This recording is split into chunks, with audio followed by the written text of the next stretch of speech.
This is Ozzy Skateboard, and you're listening to UCY.tv. We are opposed around the world by a monolithic and ruthless conspiracy that relies primarily on covert means for expanding its sphere of influence. It is a system which has conscripted vast human and material resources into the building of a tightly knit, highly efficient machine that combines military, diplomatic, intelligence, economic, scientific, and political operations. Its preparations are concealed, not published. Its mistakes are buried, not headlined. Its dissenters are silenced, not praised. Billions of people just living out their lives, oblivious.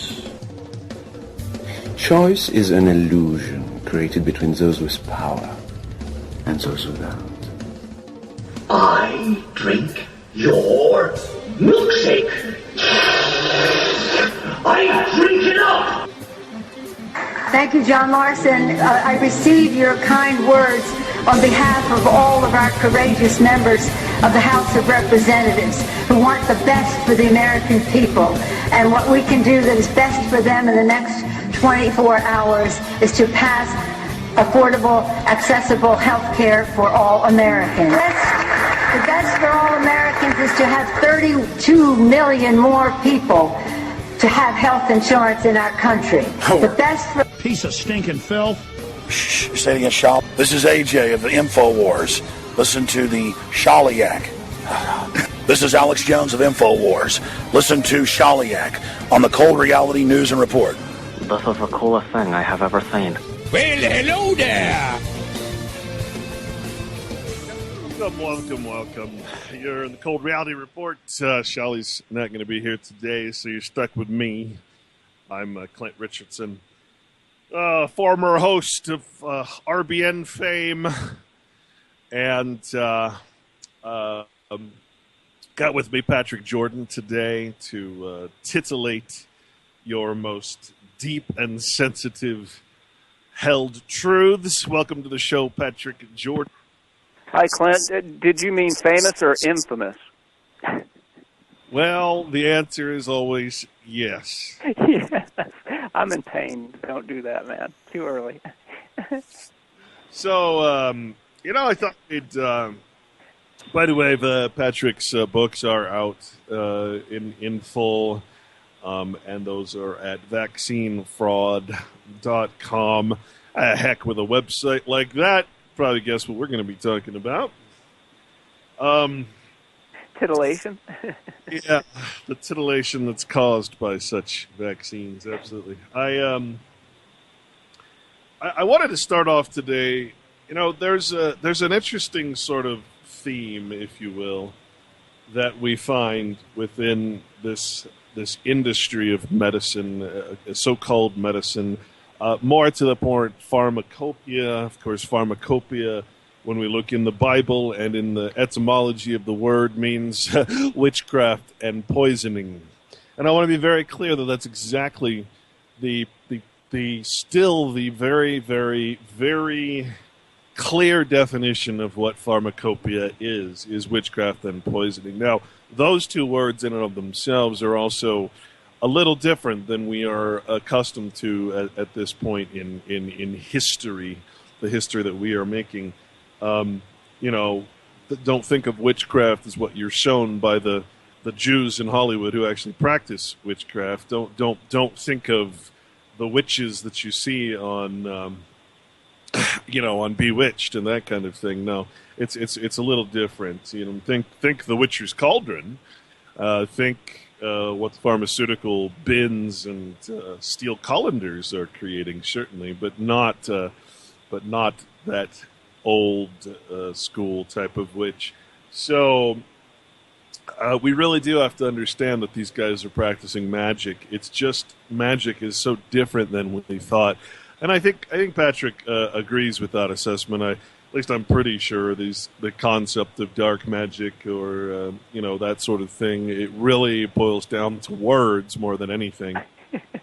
And isn't that part of The Conjuring? the spelling, the craft of spelling to cloud the mind. I'm using, like the terms within the dark arts, to cloud the mind, to create confusion, to induce somebody to do something, and in quotes, supposedly against their will. Yeah, it is. Just a quote here. It is often forgotten that dictionaries are the artificial repositories put together well after the languages they define. The roots of language are irrational and of a magical nature. Oh, wow. Jorg Luis Borges, prologue on El Otro El Mismo.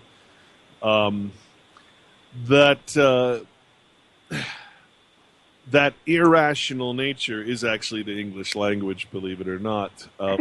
When it is compared to that, we talked about the secret, right? That the societies are the keepers of the secret, and it turns out that the secret and the mystery are the same words, and mystery actually means art or.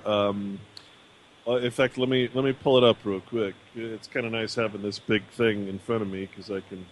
This is interesting. Just pull up these words, and mystery is a trade, art, or occupation.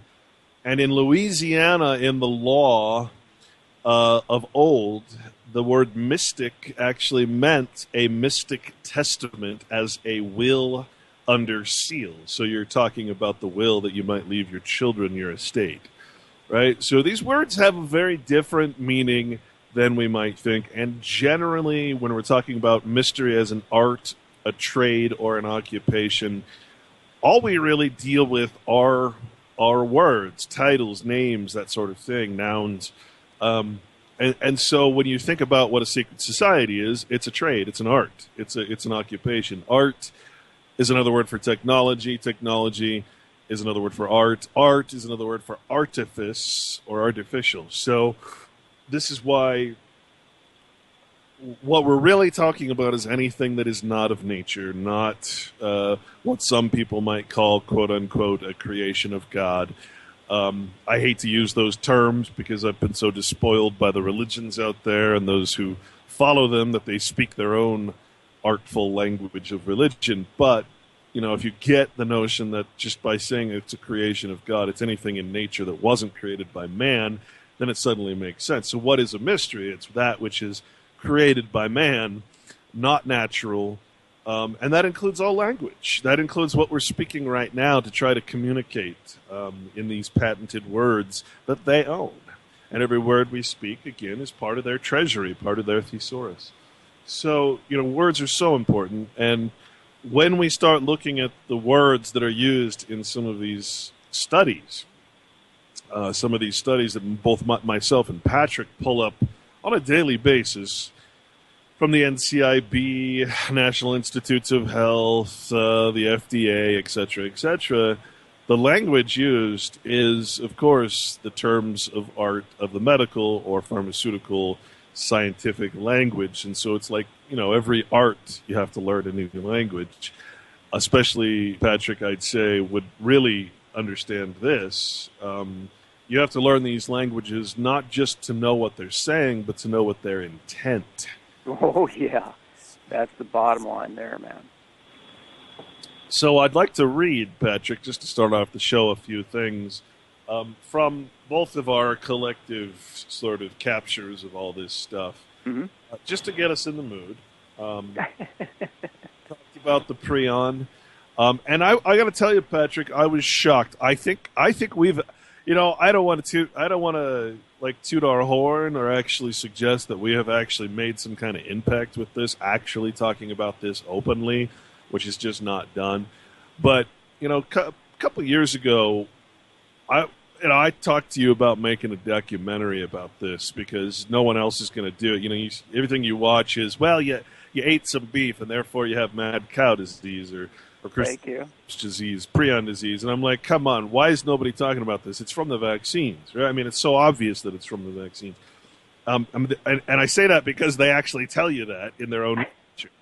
And so I pulled up the YouTube and I was like, oh, let's see what we have for prions on YouTube. So there was hardly anything. There was a couple of sort of, subscribe to me because I'm cool and I'm putting out this video. Here's a video about zombies and prions, right?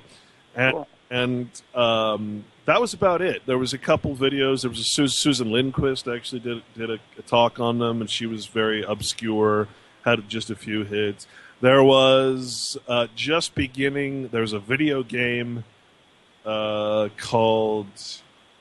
Oh, I can't remember what it's called, but they show you can destroy the world with prions. Basically, you can destroy the world with a virus, with Ebola, and then you can do it with prions, and you basically control the news and you control the outbreak until you've killed something ridiculous, 99 point something %, and at that point you win the game.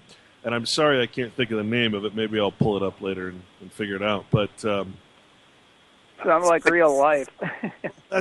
Didn't sound like a video game, Clint. It's just that I felt like what I was watching was a cover-up. And so yesterday I pulled up Prion in YouTube, and all of a sudden, mass amounts of video. Oh. And again, they're news reports. I actually think they're starting to cover this up. I think what we're seeing right now, Patrick, is the transition from keeping this a mystery, keeping this a secret, to actually publicly disclosing it in a way that people will never figure out that it's the cause of all their parents and themselves and their early onset child's Alzheimer's and all that stuff, all the dementias, all the AIDS, all the, people are never going to figure out that every disease out there is a prion disease. I mean, I say that, obviously not every disease, but certainly most of them, right? Nearly all of them, yeah. Yeah, and when I say it's a prion disease, I don't mean it's just prions causing disease. I mean it's manipulation of the prion in several ways, or the injection of prions directly into the system through vaccination. And that's what I want to talk about today, because I want to make sure that there's some voice of reason out there that is actually telling people what the hell's happening. And what I'm seeing right now, Patrick, I believe, is a cover-up. I believe we're starting to see the actual beginnings of a cover-up, of an official story on prions. I really do. So that would indicate that we have created enough concern for them to even act, because power doesn't act unless it feels compelled to. Clint, before you start your reading, can I just cover a few amazing things? I've taken notes, amazing things that you brought up earlier. When you refer to The Secret, and, Oprah talks about The Secret, that means she's a mysteries religion proponent. The mysteries, if they are art, then we look at the dark arts as being part of the mysteries. And the dark arts are called the occult. Now, I've got a telescope, and I don't have one, but they offered a device that you put in the eyepiece, and it is called an occulting disc, so that you can look at the sun and see the corona without, having to look at the very body of the sun. And that's when I realized, well, what does occult mean? It means to cover up, covering up the mysteries, and that's how you keep it secret. And that series of words that I just strung together right now was spontaneous, based on what you said, and it shows the sum total of your work, where you started with a word, and you understood that the Ouroboros, the serpent speaking itself into existence, was a continuous circle. You could start anywhere on the circle and end up where you started, because all these words are self-referential. And that's what I found. And with the help of a guy named Arthur Koborinsky, who was on my show a few times, he's a guy up in Canada, and he said, when you're reading this dictionary especially, and he's referring to the 1889 W.C. Anderson's Dictionary of Law, he said, this dictionary especially, because it's so forthcoming with information that you might not be posted in other dictionaries, some history in there, he said, when you're reading this, you have to keep one thing in mind. He said, as above, so below. Just remember that. And he said, whatever word you see, whatever words you're reading, you must read the word above it and below it. And you're going to find that they interconnect. And so whatever word you go to in the dictionary, you read the word above it and below it, which means essentially that every word in the dictionary and below a circle like closed loop circuit. Every word has to do with the other in some shape, some way or fashion. And that really helped me to grasp that notion of not the snake eating its own tail, but the snake speaking itself into existence. Now I understand how this system works, because it's literally a trap. It's literally a circular prison that it's a matrix that doesn't let you break through it. They call it the bar, right? The bar association, which means to block you from going any farther. That's the whole purpose of citizenship. It literally keeps you within that circle so that you can never actually embrace or utilize the natural law. The natural law is called the unwritten law for a reason. It's not made of words. It's made of moral concepts that are self-evident to all men. That's the purpose of the Bible. It's self-evident knowledge. All the history, all the crap that's in the Bible, you can just pretty much ignore unless you actually understand it. But the message is what is lost through the history. So the Bible is a self-evident truth when you get down to the nitty-gritty, when you actually define the terms as their original intent.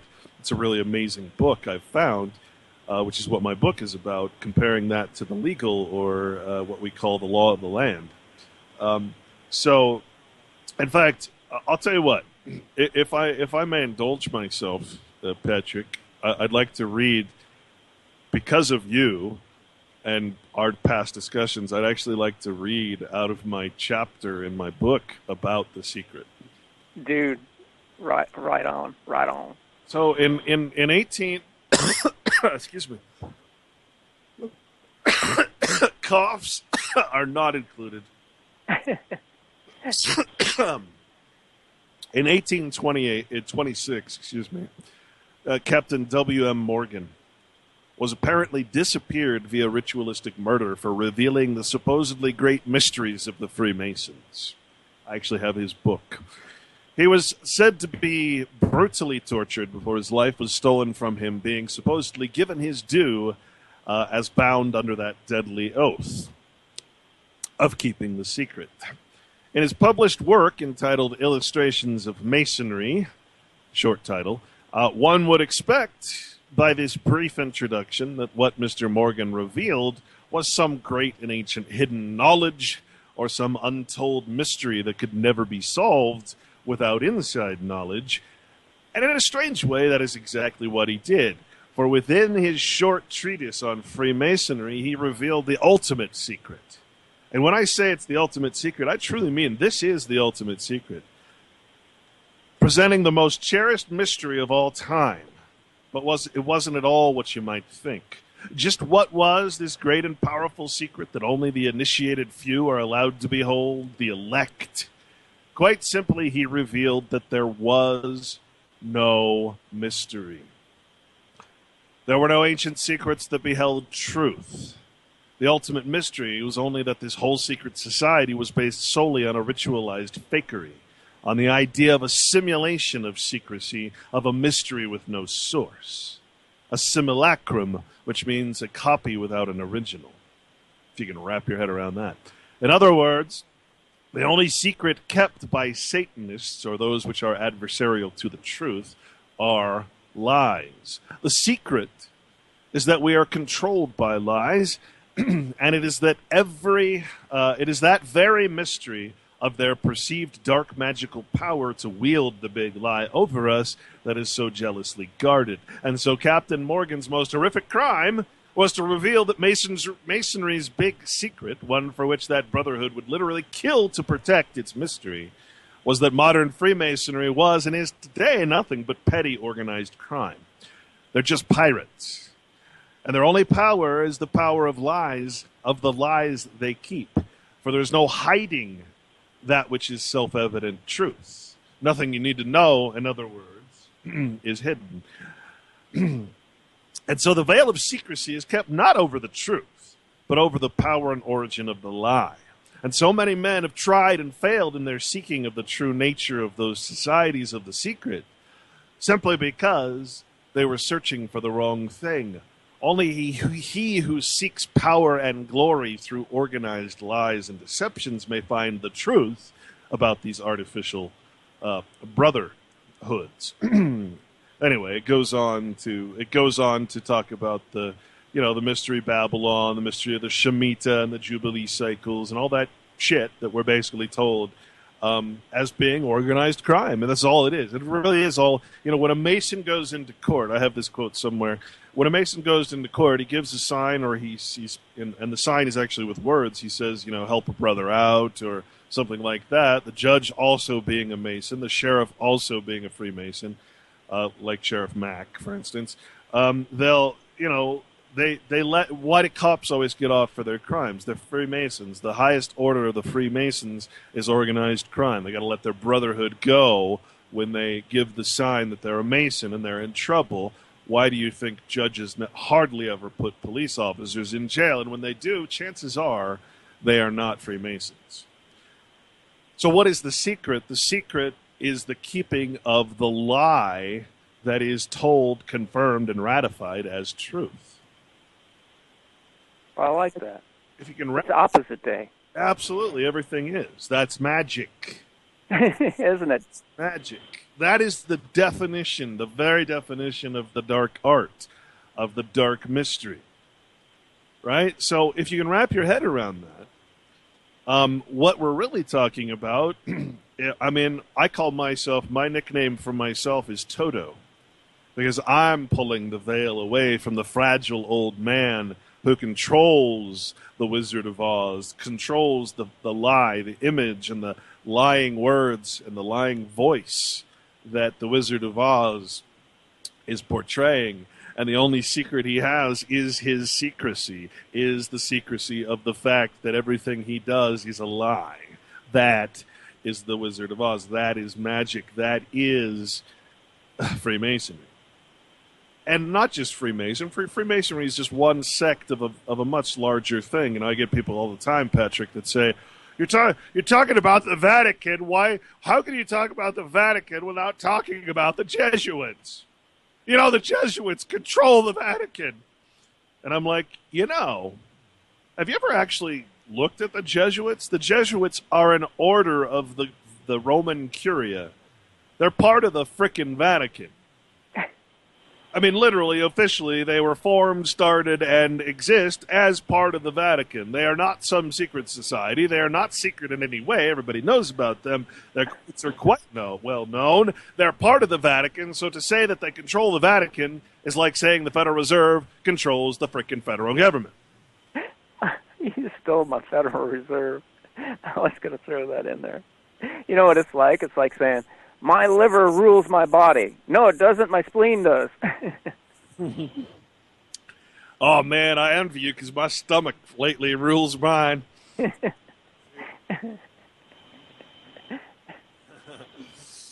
Oh, so, yeah, if you could just wrap your head around that everything that we hold sacred, and when you look up the word sacred, it actually... Here we go. It actually means cursed. That was my favorite that I found. Sacred means cursed. In other words, whatever you worship, whatever you hold sacred that is not of nature, that is, in other words, not of God, then you're holding something artificial, something that's art, over the reality it represents. That is a cursed way or cursed state of being. That's all churches. That's all religions. That's all everything out there. All societies that hold, the Masons will hold the three sacred books, which are the Bible, the Talmud, and the Quran. Those are the three sacred books of Masonry.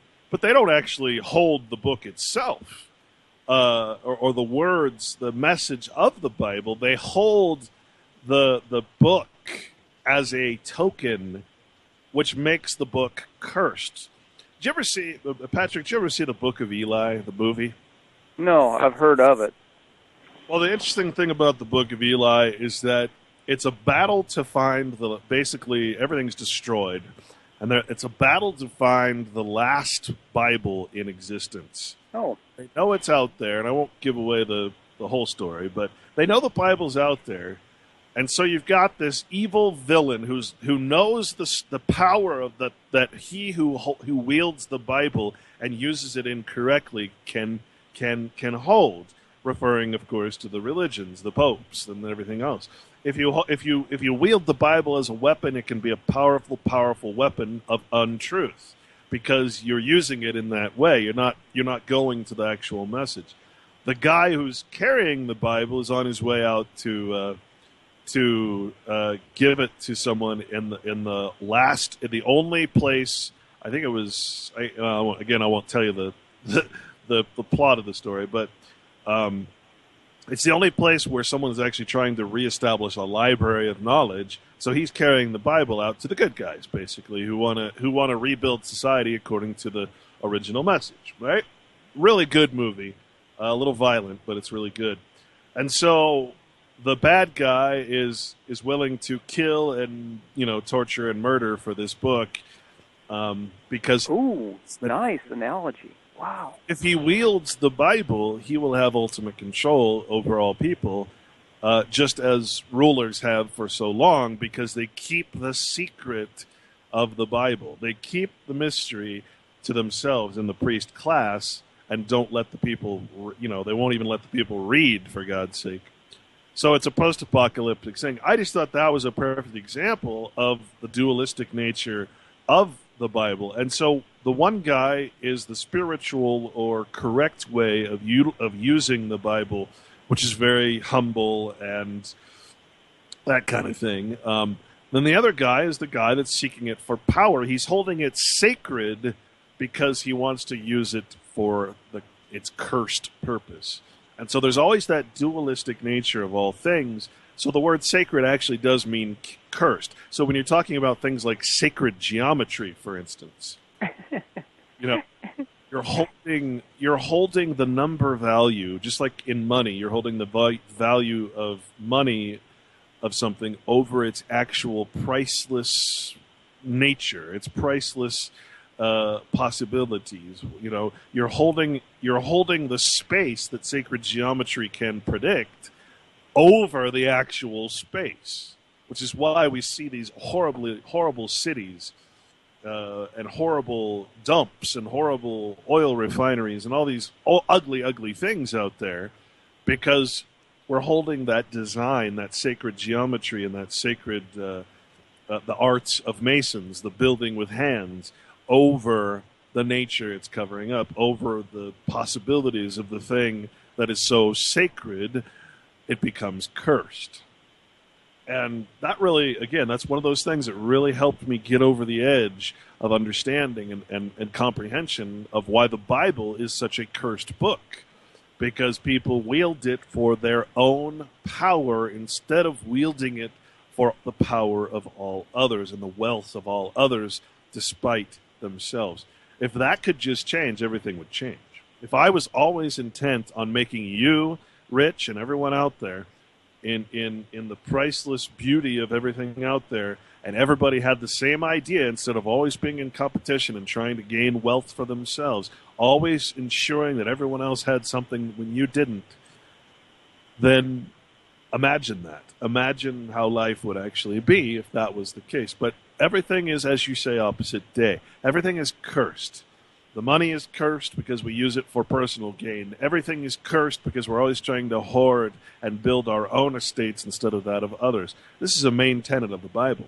And this is the shit that's missed by most people when they read the Bible. They transfer the words into their own best interests. And that's the opposite of what you're supposed to do. Anyway, that's, again, there I go again, ranting. So let's get you back on track. You were going to do a reading. Is it the material that you had sent me? Yes. Okay. Just so you know, just in case it slipped your mind where we were going. Well, so Patrick, after all his books, and everything. We were going to we're still probably going to do it at some point in our lives, if our lives last that long, is to make a documentary, a basic overview of his books and of my work, basically talking about the prion, or as you call it, the prion agenda, and of course the nature, how it has literally created sort of a zombie apocalypse, if you will. Richard Rhodes' book, Deadly Feasts, Pulitzer Prize winner, Rhodes wrote a book about prions that we talked about. And it was about that Kuru outbreak that literally made people zombies. And that was, a few of the actual videos that you'll see on YouTube are about prions and zombies. We're not talking about the undead, we're talking about automatons, people who can't control their actions because the prions have burrowed and created holes in their brains and caused Parkinson's, Alzheimer's, autism, that kind of thing. So, one of the, and as far as I'm concerned, it's the only real outbreak of this is caused by what's called xenotransplantation or allotransplantation, but I like to focus on xenotransplantation. That's spelled with an X, by the way. And I'd just like to read you this because this is straight from the website of the FDA. The U.S. Food and Drug Administration website, in its entry for xenotransplantation, just to give you an idea of what they do know compared to what they tell us. Xenotransplantation is any procedure that involves the transplantation, implantation, or infusion into a human recipient of either A, live cells, tissues, or organs from a non-human animal source, or B, human body fluids, cells, tissues, or organs that have had ex vivo contact with live non-human animal cells, tissues, or organs. So in other words, when they take aborted fetal tissue to grow vaccine substrates on their cell substrates, they'll mix it with some animal like a pig, or blood from a bovine serum, that kind of thing. And all of a sudden you have a xenotransplantation being put back into your body in the form of a vaccine.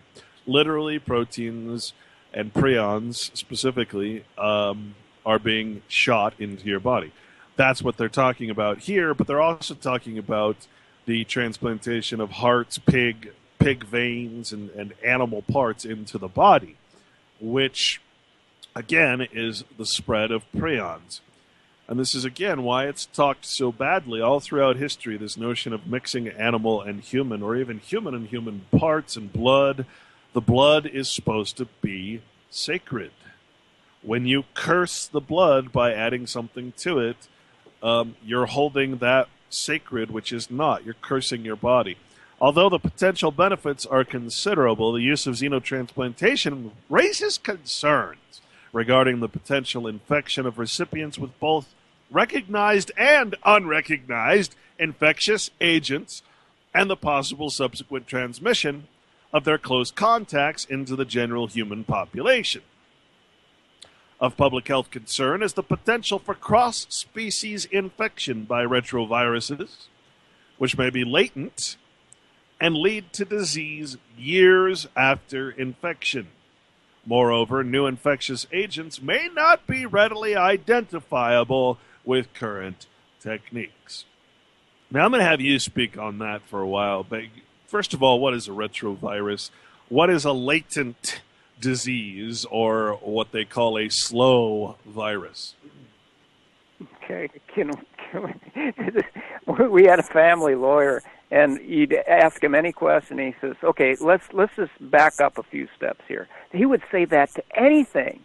You could say, "Hey, nice weather we're having," and you go, "Okay, let's back up a few steps here. What do you mean by weather?"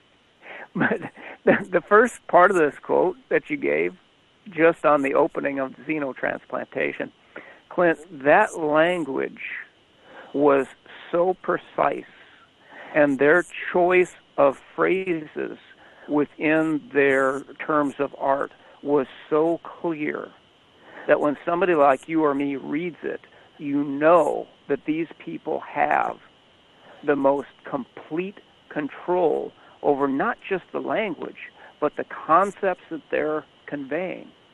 And then, I'm going to address your question. The second half of that quotation that you gave shows that even though they're equivocating on, new infectious agents may not be readily identified with current techniques, they're saying that current techniques haven't been defined. Current techniques available to who? To them, they already know what the hell is going on. But to the microbiologist off the street, to you or me, it's all magics, because this kind of technology, at least the Russians have always been at least 50 years in advance of what the United States has been capable of. So imagine that you were in a situation where somebody had 50 years advantage over anything in science and technology. They would be like spacemen, visiting cavemen. And so this is not only concise, precise language, it is the biggest shuck and jive that you ever seen. So let me, you already defined that they're defining xenotransplantation can be anything from GMO foods to vaccines. But the second part was, okay, and this is covered in my books, the potential for cross-species infection. And then they say by retroviruses. Let's just stop before they get to retroviruses, Clint. And this is, where the lawyer would say, okay, let's just back up here. Let's just go back to cross-species. Because my books, the last 5 books that I wrote, they credit the red hens. And it's the story, the little kid's story about the little red hen that wanted to bake some bread. And it asked all the farm animals to help, and none of them would help. And so she baked the bread, and then all of a sudden they're banging on the door, hey, can we have a piece? And you're part of that process. There was quite a number of people that contributed to the data collection and analysis. And what we found, and it's gotten to be this simple, Clint, and I can't convey this to people. I can't get through the barriers in their mind. We are finally at a point, we, meaning you and me and the red hens, we're at a point where we have an idea of let's put cross-species transmission, prions into a search, and my God, the floodgates that open up. And what happened was you and I and the hens were in conversation about, well, can this stuff jump kingdoms? Because it used to go kingdom, phyla, class, order, genus, species. So when this said potential for cross-species infection, species, well, that's too close. When you're going up into mammals are no longer a species. That's a completely different classification. And when you take bovine serum, which is the liquid portion of the blood, not the cellular portion, and you put it in human cell culture to make a vaccine, and the vaccine has a virus from an insect. This is xenotransplantation. It's made beyond cross-species to the point where we put in inquiries into the internet and came back, well, you can actually have, and I'm not going to tell you because I need to sell books, you can have a certain process happen in the soil where prions can be transmitted through a process in the soil to plants, and the plants can then transfer it to the cow, and then the cow can transfer it to the man. And it's like, my God, we have broken what is called the secret of the Mason's word, where you simply start with any word. The legend was that if you knew the single word, you would understand the mysteries of the universe. Well, I have reinterpreted that since 2008 to be, you take any word. And see, that was my introduction to the Ouroboros of words being self-referential. You take any word, and if you follow it long enough, you will come to that realization, because that's the other thing that I forgot to mention before we started down this road, and this is a perfect segue, Clint. My introduction to all that brought us here, the listeners and you and me right now, was a single phrase: serum sickness. That's why you and I and everybody listening are here right now, because my word was serum sickness, and it brought us exactly where we're at, beyond cross species to crossing kingdoms. You can go from the dirt to a plant to a cow to a human with this pollution. Well, Go ahead. That wasn't your word, was it? That was something you got from actually doing the research and finding this notion that serum or blood or whatever the liquid is, the injection into the body is what is.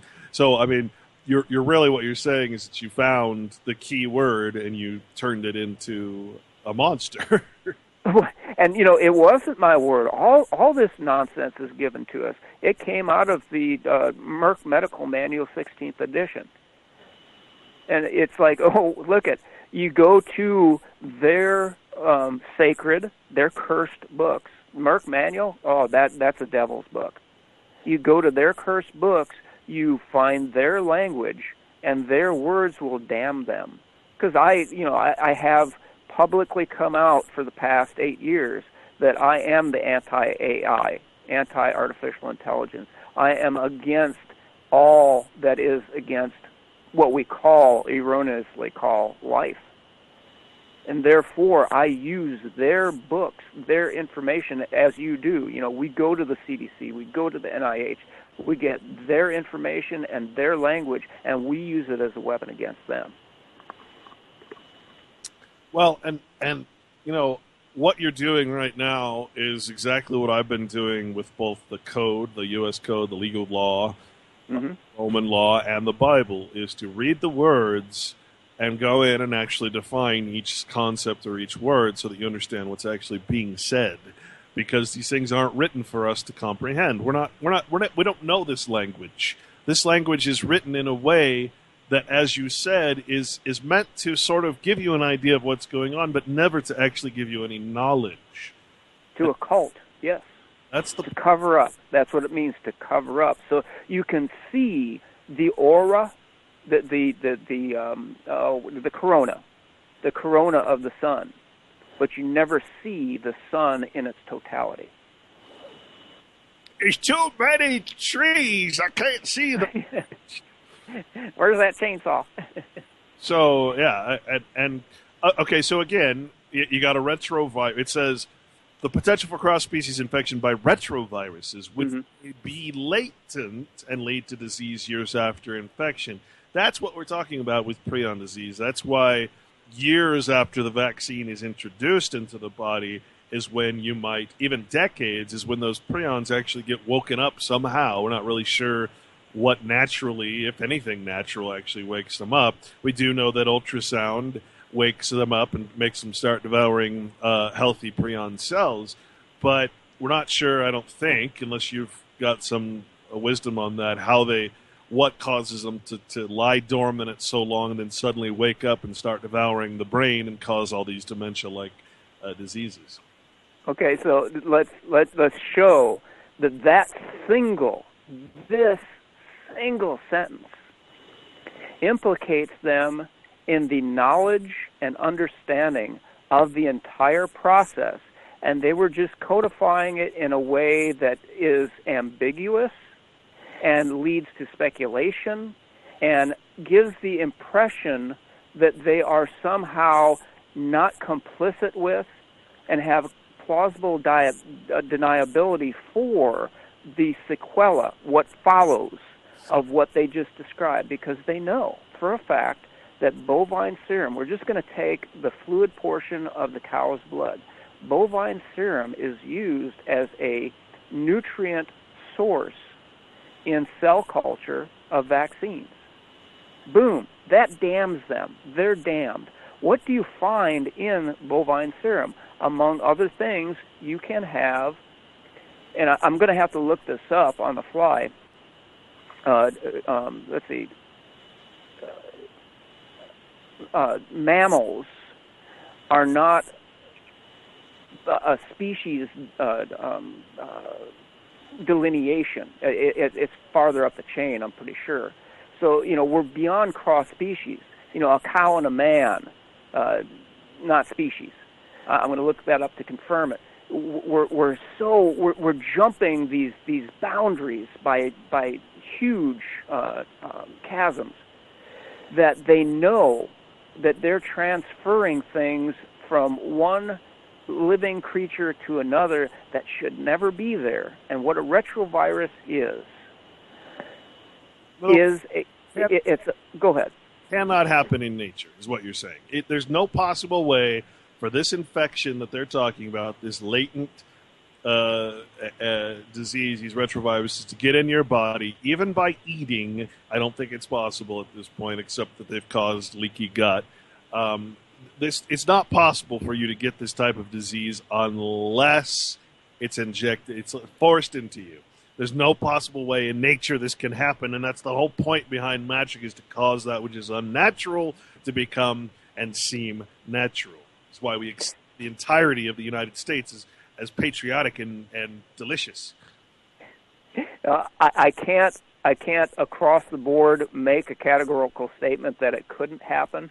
What I will say with complete confidence, and that's a control word, by the way, is that they're doing this on purpose to make sure that there's no way that anybody can avoid being infected. So this is their way of ensuring that everybody across the board gets infected, because they don't want that odd straggler that for some reason avoided all obstacles and came out completely unscathed. So a retrovirus is genetic code, RNA or DNA, that actually inserts itself into the nucleus and the genetic code of the host. That means no longer is it like a little particle that came to you on a droplet from a sneeze, and it worked its way through your body, and it attached to a cell, and it burrowed into your cell, and it used your machinery to take over and make copies of itself, and you had a head cold. Not even close. This stuff has now become you. And so then this becomes the xenotransplantation, the xenograft, because it is not something from the outside that your body can recognize and fight. It's something on the inside, and your body tends not to attack itself. So if these genes, these retrovirus genes, are part of what your code is, then your body's going to go, oh, yeah, that's Hank, he's the retrovirus. And it will, on activation, then make copies of itself, and then your body will say, what the hell is that? Throw some prions at it. And then that's when that cascade happens. And so what they're talking about is not just retroviruses, because in my books, especially Prion Agenda, I do exhaustive analysis to show that they know, and they classified scrapie, that's the sheep prion disease. Scrapie is a lentivirus, which is a retrovirus. So the USDA is saying in their terms of art that, yes, we know we have infected the gene code of as many human beings as we could possibly get at with a retrovirus, which is the progenitor of prion disease. And it says may be latent, meaning, just rest until it's activated, and lead to disease years after infection. And that's the definition of what they used to call, erroneously, or maybe not, the slow virus, because they didn't know what to make of prion disease. So the slow viruses are, by definition, these retroviruses that, when activated, start the prion cascade. And the process of degeneration that you were referring to, Clint, is a 30 to 50 year process for the slow virus as it was defined.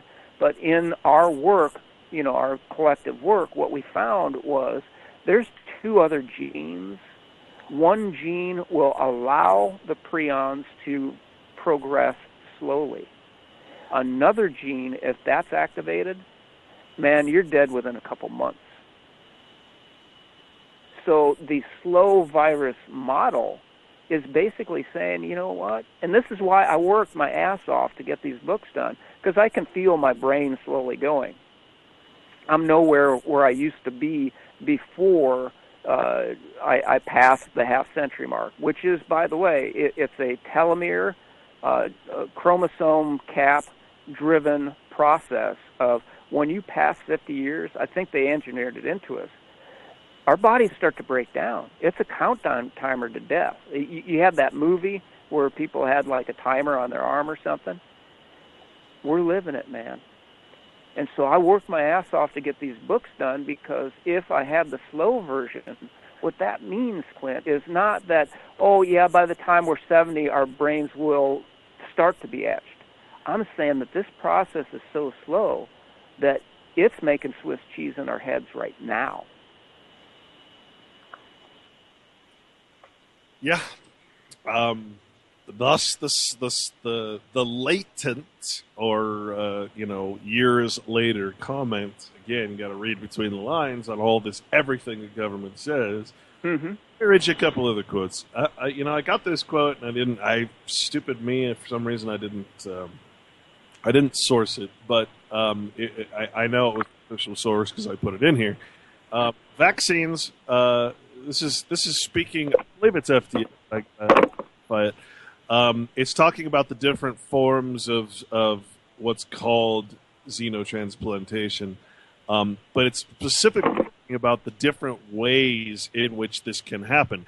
Now, we always concentrate on vaccines. Your website is Vaccine Frog. We don't think about other injectable medicines, i.e. pharmacopoeia. Oh, wow, man. About human growth hormone, for instance, which is made of bovine stuff. We don't think of insulin, which is very, very popular, unfortunately. Unwittingly and unwillingly popular out there, which is an injectable drug for diabetes, right? We don't think of these things and all the other injectable drugs out there. How about the drugs that are specifically made of human blood for hemophiliacs, factor 5, factor 6, factor 7, factor 8? Factor 8 is well known to have been using it was Bayer Company, which used to be part of the IG Farben big Nazi corporation, right? So the Bayer broke off, and it's still part of that IG Farben. They just changed the name, and now it's in America, and they were using blood from prisoners, which is illegal, to make their unscreened blood from prisoners to make their factor 8, and the factor 8 was on the news actually, and they said that it had caused a lot of people to come down with HIV or AIDS, whatever that is. I still, I hate to say HIV anymore, but they caused all these diseases from using this bad blood from prisons because it was, much cheaper to rape a prisoner than to voluntarily rape one of us. Vaccines. Some parts of cows, including blood, enzymes, and amino acids, are used to grow the bacteria and viruses needed to make certain vaccines. Insulin sold in the United States isn't derived from cattle, but you're allowed to import beef insulin from other countries if you follow specific guidelines. Because there's no way to guarantee the safety of imported insulin, talk to your doctor about the best way to obtain insulin from sources outside the United States. Right, talk to your doctor. Do you know that every doctor I've talked to have never heard of prions? No. Either they haven't or they're pretending they haven't.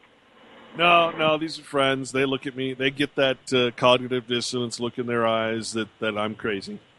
Verivax is the one I really wanted to get to. This is from the actual insert of the vaccine. Just so you understand, they know exactly what's happening. They're telling you, and you have to understand that government has created a system where as long as they are warning you in a specific language that doesn't really tell you what's happening, but gets them off the hook because they do warn you. All right, every time you get a vaccine, it comes with a massive massive insert that tells you all the problems that this vaccine is going to cause. The fact that you go to a freaking nurse or doctor or insulin or anything else, the fact that you go to a doctor or a nurse or whatever, and they give you this shot or they prescribe it to you and you give it to yourself, the fact that you're not reading these inserts is your consent.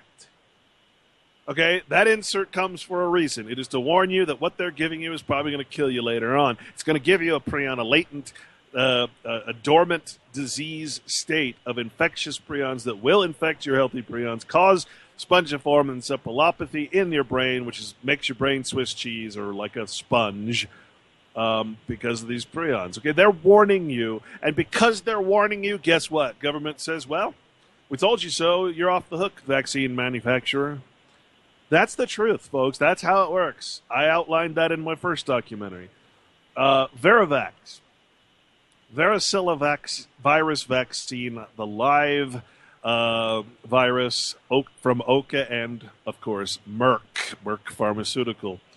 Merck, by the way, what's his name? Howard Merck? Or what was his name? He actually received... George, yeah. Yeah, he received a massive amount of the war chest that they basically stole from the Nazis, i.e. Nazis. We call them Nazis. I don't think they call themselves the Nazis, but... from Hitler's regime, if you will. A lot of that money from the breakup of that IG Farben company went to George Merck. George Merck was originally the head of the U.S. Department of War of Biological Weapons, and then it became Merck Pharmaceutical it's kind of like Monsanto becoming our food source when it's the creator of all these poisons and deadly weapons, right? So, Varivax this is directly from the insert, folks. Listen to this. Varivax is a preparation of the Oka Merck strain of live attenuated varicella virus. The virus was initially obtained from a child with natural varicella, then introduced into human embryonic lung cell tissues, which are taken from aborted fetal tissue, then introduced into human embryonic lung cell cultures, adapted to and propagated in embryonic guinea pig cell cultures, and finally propagated in human diploid cell cultures from Worcester Institute, WI-38, which is a cloned child that was aborted and recreated, and the cells keep being cloned.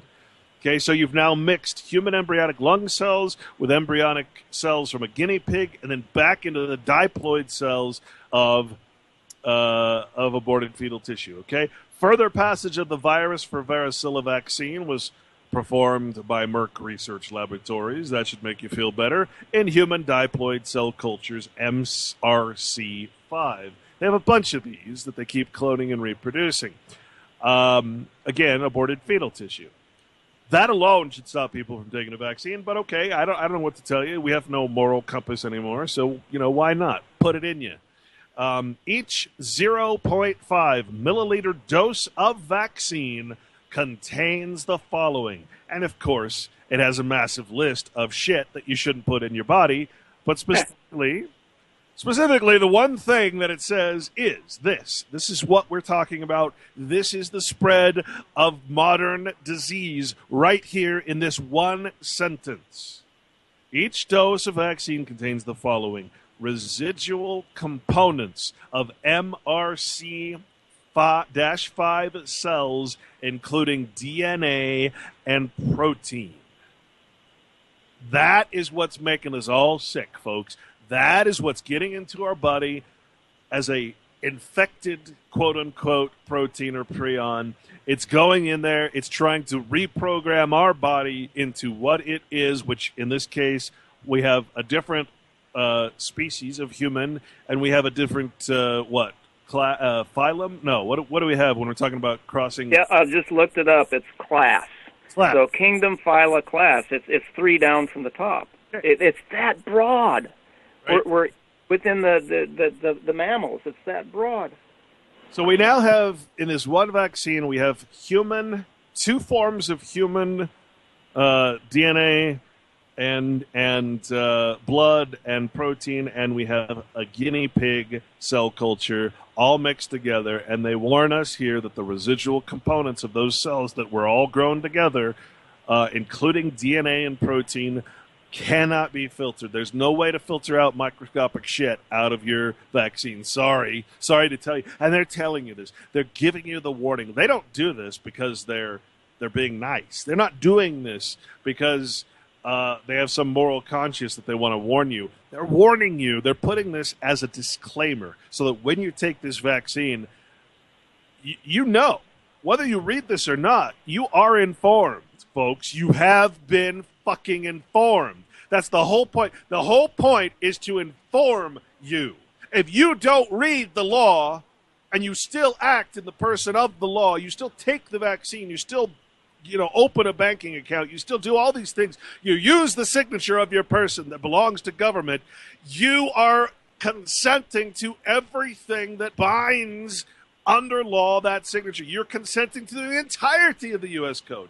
By taking this vaccine, you're consenting to the entirety of the FDA law and all the protection agencies they've set up to protect these vaccine companies, which, by the way, if you're not familiar with my other work, it's on the financial reports of government, especially pension funds. And when you look, you're going to see that government is the main investor in all of these pharmaceutical corporations, both domestic and foreign. The main investor, which means that they have shareholder proxy votes. They are the ones voting for who the board of directors are, and in turn, the board of directors votes for the president of the company.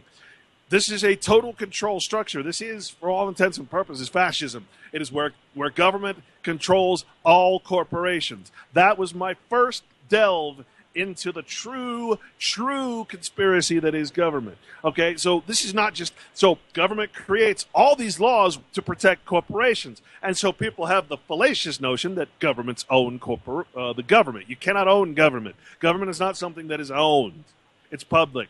Okay? Government owns corporations through stock investment. That's the important thing. And through that stock investment, you have corporate governance, which means that the shareholders get to vote for what happens in the company. Well, what happens when government has been taking all your taxpayer money, all the non-governmental things that it does, like golf courses and all that shit that's somehow government, takes all that money, puts it into private associations and invests through pension funds and other investments into every corporation on earth, gives corporate bonds or loans, low interest or zero interest loans to all the corporations. That's where all your money is going, because it's not your money in the first place.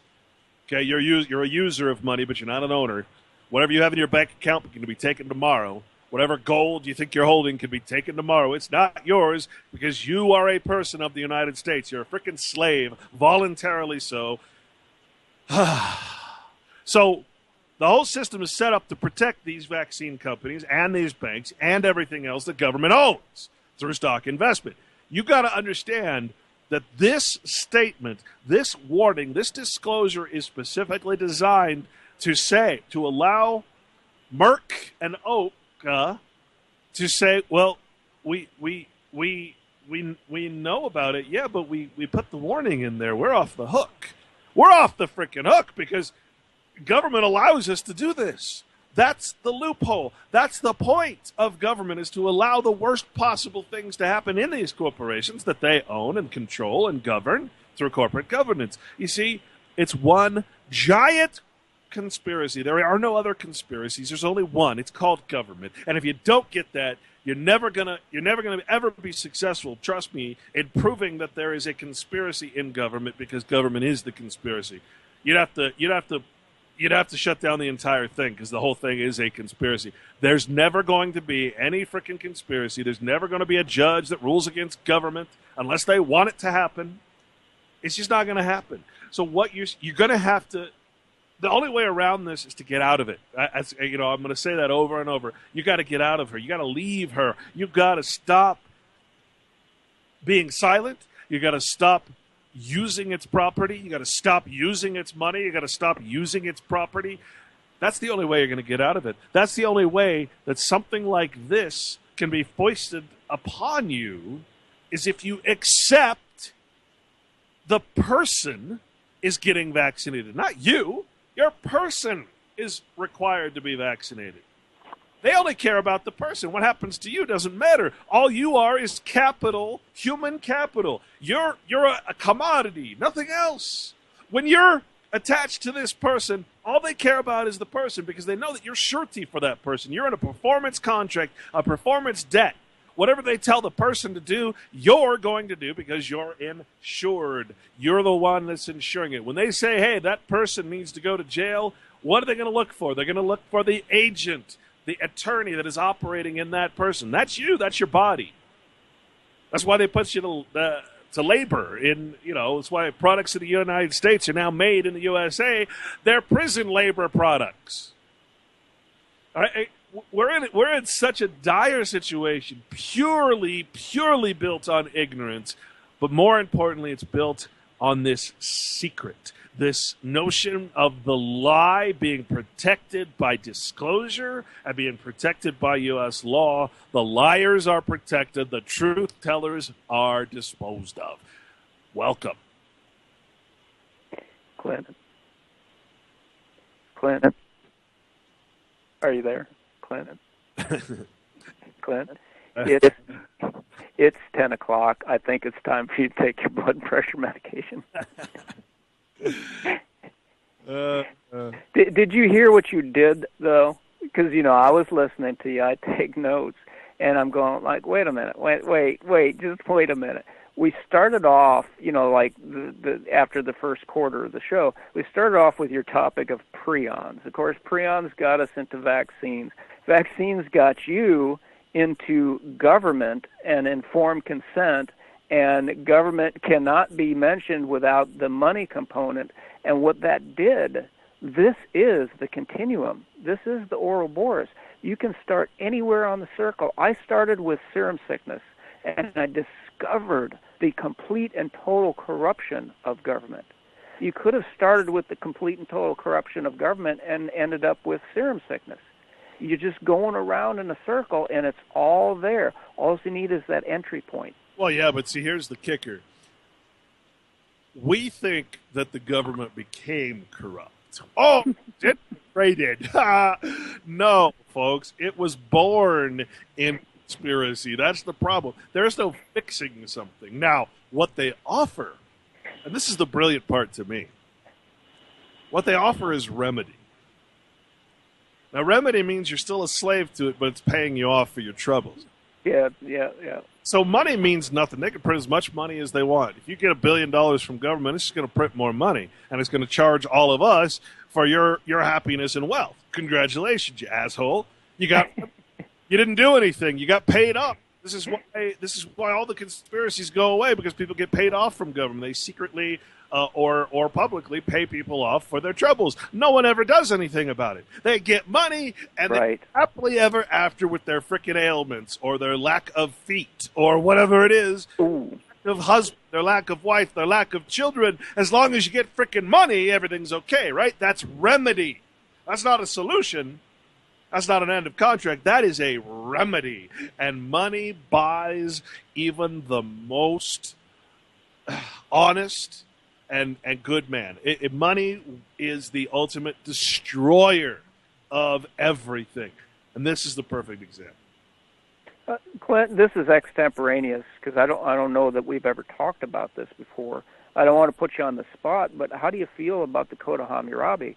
Because, if you take it in its literal sense, an eye for an eye and a tooth for a tooth, it's like, what do you mean offer me money?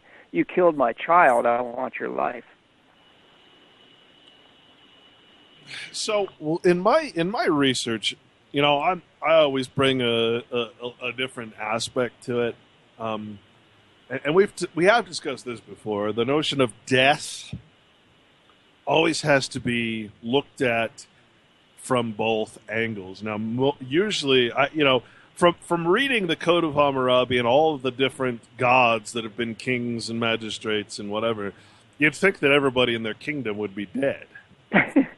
Oh, I'm in pain. Don't do that, man. But truly, death, the words death and execution is what they use in legal terms to mean the execution of a contract, meaning the contract is fulfilled. It's been executed, okay? So when we're talking about execution, we're talking about capital punishment. Capital means head, okay? It means that, when we're counted by capita, all right, per capita. If you have capital punishment, it means you're no longer a head to be counted. It means you've been exiled doesn't mean you've been killed. It means that your artificial structure, your status in society has been cut. You no longer have a class. You no longer have a status in society. So all these times that you read about death, especially in the Bible, you think that there was a frickin' zombie apocalypse in the Bible with Lazarus and everybody, Jesus getting up from the dead. It's not that kind of death. It's a spiritual death and a civil life. And when your civil life goes away, then you have a spiritual rebirth or awakening, and you're outside of that legal entity. So all those times that you see the word death being used and capital punishment and execution, they're not necessarily saying that they're killing people. They're exiling them. They're excommunicating them. They're abjuring them from the realm, making them werewolves or outlaws. But they're not necessarily killing everybody. Like I said, everybody'd be dead. It seems like, if you actually look at the notion of that. But so you got to look at the terms as they're intended, not in the vulgar way that we just think death is death. That's the end of life. But there's civil life. You got to understand the life of your person is your status in society. It's a corporation. The corporation lasts as long as your physical life lasts. When you actually die, your person also dies. Or, as we've seen so many times, someone will be absent for 7 years or unheard. They come back and their person has been declared dead. They've been declared dead. They go in front of a judge and they say, "What the hell? I'm alive. I'm right in front of you." And the judge is like, "Sorry, you've already been declared dead." Well, they're not talking about the man. They're talking about the person. They're talking about the status in society. So that's the same thing. That person has been executed. That contract has been fulfilled. It's no longer viable. The person is dead, but the man is sitting there going, "Please, please, please, let me have status. Wire me back into the matrix." Yeah, and don't come back before that 7 years, or else you'll be liable for back taxes. Yeah, so exactly. You have to understand that is and whether that's the case in the olden days. I mean, personally, I think they were a lot more sophisticated back then than we are now. And these concepts of excommunication and abjuring the realm are ancient. They're very, very, very old. So I really look at them. I look at these things now, and I remember everything's figurative. Everything's metaphorical in the legal system. The only thing that gets real is the fact that we are in surety or performance debt for that status. So whatever the status the person is told to do, we have to do it. Because the person can't act. It's a puppet. It has to have a puppet master. We're the puppet master. It's our servant. But our servant is, of course, a subject of the master, which is government. It's the principal. We're the agent. Right? It's the executor. We're the executor, or vice versa, and whatever, however it goes.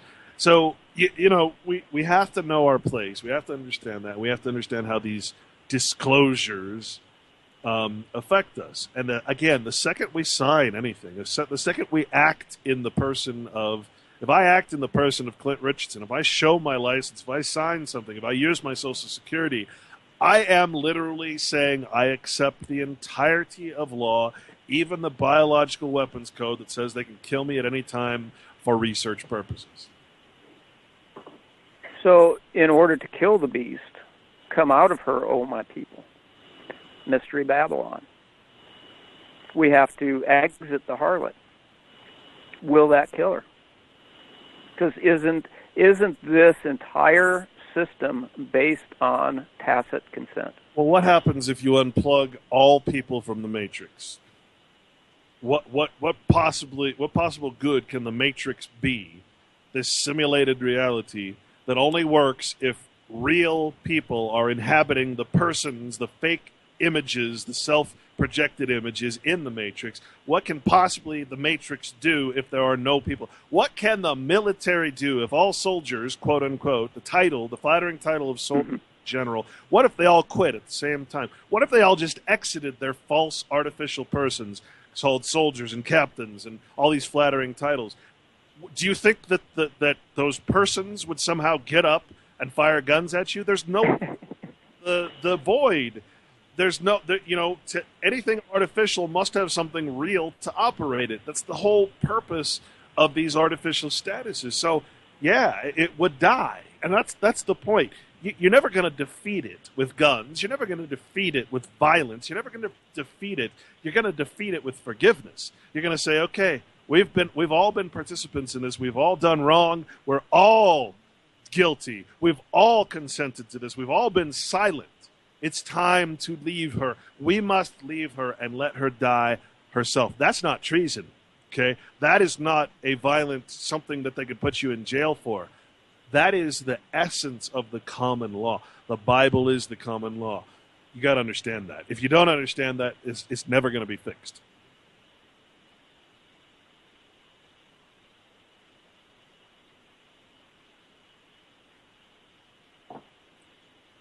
You there? Yep, I call that a pregnant pause, letting everybody just take it in. A pregnant pause. That's funny. So let me recap what I could not do from memory. Kingdom, and this is why I broke my books down into the Rise and Fall Kingdom Plantae, Rise and Fall Kingdom Animalia, is within the kingdom of Animalia, animals. You have phyla, which include chordata, which is things with a backbone, and other things like protozoa, but we won't go there. That's like single-celled organisms.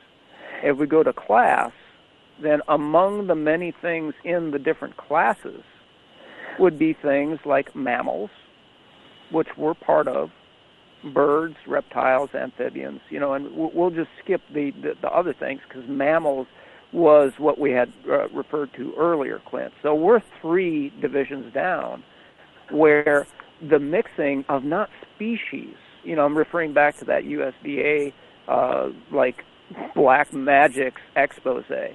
They're talking about cross-special disease. It's like, pull your head out. We're talking about cross-class disease because within mammals, and there's many others, but my high school biology book, for goodness sakes, had primates, of which we are considered part of.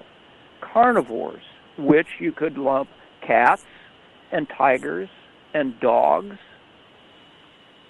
And then, what's the other one? Rodents. And I thought that's kind of interesting. They because they had to choose things to put in their little mini charts. They chose primates for humans, carnivores, and rats. It's like, I wonder if they're giving like a little wink and a nod there. But see, that's order.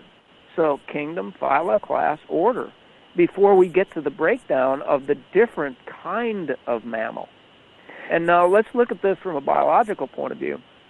You'd say, okay, well, lions and tigers, that's kind of out there, but the house cat in the 1970s, and it shows how old I am, I remember there was a big scare about FIV, feline immunodeficiency virus, or FLV, feline, forget what it is. Leukemia. Yeah, leukemia virus, thank you, which was literally the retrovirus cousin of what they later recharacterized as HIV. And so, it's like, wait, you're making a jump from primates to carnivores. No, they're making the jump in a petri dish, man. I know. How could it possibly have got in humans? And now it's human immunodeficiency and human leukemia. How could that possibly have happened? And that's what you're talking about with this disclosure, with this officious aura of like authority. They go, oh, well, we think it could and it can, but it probably won't.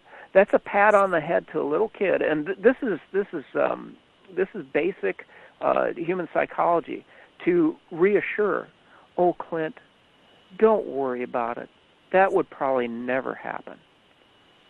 Let's go back to sleep. It's just a thunderstorm. Don't worry about it. Pat's here to take care of you. Everything's going to be all right. And that is the hypnotic trigger. is everything is going to be all right. And that's why they're doing the damage control. You know, if we have initiated concern over prions, that's why they're doing the slow speak, and prions are coming out in the news, and they make a wink and a nod that, you know, Alzheimer's and prion or Parkinson's is maybe prion related, and it could be contagious, but, you know, don't worry about that. Now, we learned a valuable lesson in the movie Poltergeist about this. Oh, really? All right. You know, Mom comes in, comforts the little boy, and he's like, I'm scared of the thunder. Well, just, you know, if you count the thunder, then, you know, then you'll know if it's getting closer. Don't worry if you count. And he counts the thunder. Next thing you know, a big tree breaks through the window and starts eating him. The next thing you know, a big cloud comes to life and tries to kill him. You can't not worry about these things. The lessons that Jew Steven Spielberg has taught you. Let's just take a really short jump. So we went from Animalia to Chordata, you know, it's backbones, to Mammalia, to Carnivora, and within Carnivora we got Felidae and Canidae. So that's cats and dogs. And our good list member, Mimi, she came across some information. She goes, did you know that they're putting Cocker Spaniels in flu vaccines? And it's like, what the hell? Since 1959, they've used like a little doe-eyed puppy, a Cocker Spaniel, to be the cell substrate in which to grow influenza. And so she's got like this really mean streak in her, and she says, you know, I'm going to tell all my family that it's being shot up with little Cocker Spaniels.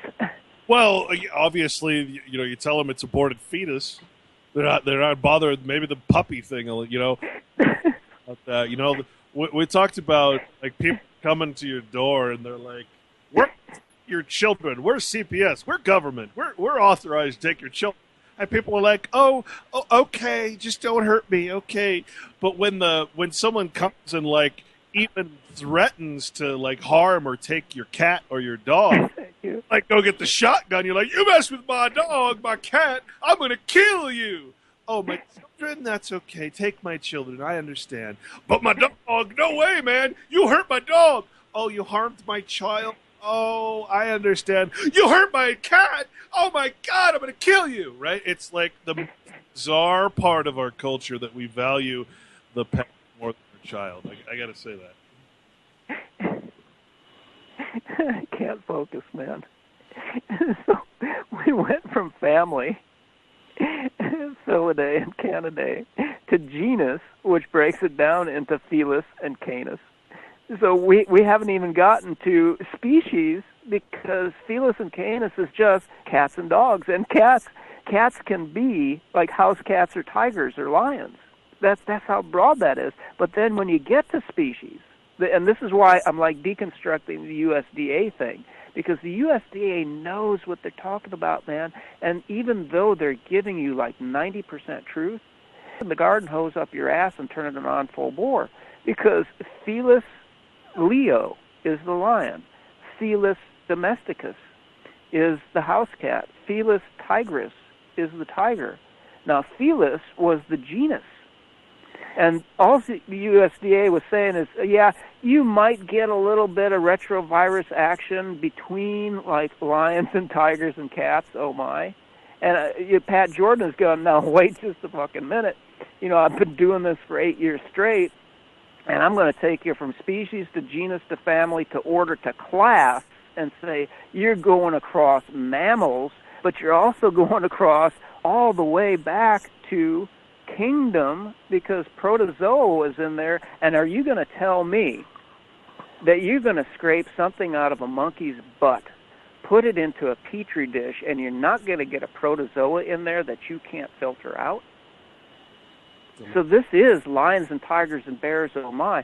All life is being mixed in a blender. And one of the things that is allowed for in patent law since the 1970s is you can patent a life form. So what if they say, "Oh, you know, you consented to this vaccine that rewrote your genetic code. We own that code, therefore we own you." Yeah. I've been writing about that as well. Is that eventually, the notion again? We're back at the notion of self-evidence or self-existence. Where right now we are wholly ambiguous. If we have a name, then we're identifiable. If we don't have a name, number, and mark, then we're not identifiable. We can't be. Oh my God. Oh, and so what happens then? And the notion of God in the Bible, the notion of Jehovah specifically, which is the one true God, etc., is the self-evidence of nature. It's reality. It's everything that you know is truth by its self-evidence. I am self-evident. Clint Richardson is not self-evident. Clint Richardson is a creation of government that has to be proven to exist. Everything artificial, ironically, has to be proven to exist. Our names, all our statuses, and all that. But, I'm self-evident. Do you not bleed if I thus punch you? Is that not a self-evident truth, right? So, what happens then when all of a sudden I'm not self-evident? What happens then, as you say, when all of a sudden all these patented nanoparticles and replacement parts and machinery, transhumanism is suddenly a part of my being? It's been fused, just like when your Christian name, your good name, your God-given name, fusion. The surname, which is the state name, suddenly the state name becomes higher than the Christian name. In other words, the legal law becomes higher than the moral or religious or scriptural law, the spiritual law. The common law is destroyed, and you're under contract law, which is against common law. So, right, what happens when all of a sudden you can be identified biometrically to be a mixture, literally a machine that is part human, part patented copy machine? Well, all of a sudden, then your self-evidence has been disappeared. Your ambiguity can no longer be shown, and you are automatically known to be. So, in other words, your person, your status, your legal entity is now actually a physically fused part of your body. That is true slave. That is the ultimate goal. That is true slavery, when you can no longer identify yourself as something unidentifiable. You did a show on wearable tech that